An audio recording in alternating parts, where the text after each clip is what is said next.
He summoned a bottle of fire whiskey. Reaching for it, Draco hesitated briefly before decisively breaking the seal. The fiery liquid burned his throat. Relishing the sensation, he took another sip and picked up a scroll from the highest pile of parchment on his desk. My colleague, Mr. Edgar Fleetwood, demonstrates a remarkable disregard for personal grooming standards, which might contradict the Ministry's expectations. He read aloud, a faint smirk tugging at his lips. Shortly after the war's conclusion, the Ministry tightened its grip on the wizarding world. New laws, promoted by the regime, extended their control into every aspect of magical life. Wizards were not only stripped of their right to move freely, they were also denied access to trade, resources, and professions, all determined by the purity of their bloodline. Genealogies were scrutinized back to the 7th generation, and even the slightest hint of impurity resulted in the loss of certain privileges. A single Muggle marriage in the 4th generation or beyond meant a complete revocation of trade licenses. If one of your parents was Muggle-born, licenses for most professions were entirely out of reach. Former business or friendly associations with Muggles were similarly unwelcome. Of course, there was a black market for obtaining these licenses, but only a select few could afford it. In practice, the only untouchables were the Death Eater families and members of the Sacred 28, Britain's oldest wizarding bloodlines.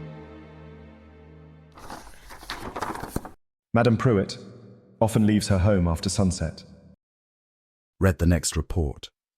Draco pinched the bridge of his nose wearily, took another sip of fire whiskey, and reached for the next parchment in the stack. Those suspected of disloyalty to the regime lost everything. Their homes and businesses were seized by the Sacred 28, and the individuals themselves disappeared without a trace. Yet, even for the elite, freedom was restricted. New laws forbade trade with countries that did not recognize the regime. Once thriving enterprises, reliant on international transactions, were forced to close, and the flow of money into magical Britain dried up with every passing month.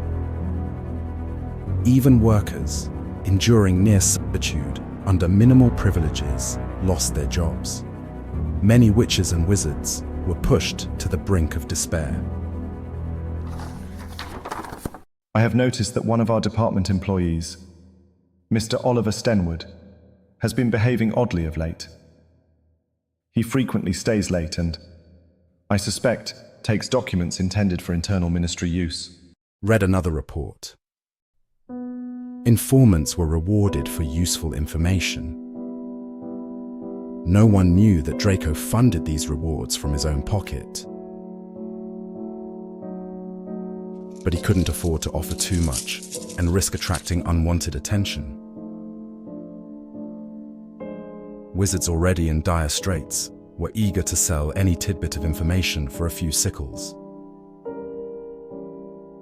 Reports flooded into his hands in overwhelming quantities. He set this particular parchment into a separate stack. Another burning sip of fire whiskey accompanied his routine.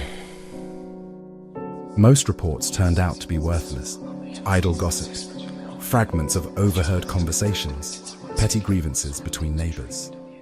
But Draco wasn't deterred. He wanted to know everything, every rumor, every detail. He believed he could piece together these scattered fragments into a coherent picture, like a mosaic, and discern the greater truth. He sifted through the papers one by one, weighing every word, mentally charting connections. At times, it felt as though he was on the brink of uncovering something significant, something elusive, like a fragile thread leading to the truth. Occasionally, he found something useful. Information that helped him efficiently fulfill his duties of rooting out blood traitors. Yet despite these discoveries, his true goal remained out of reach. And so, he drank and continued to study the documents.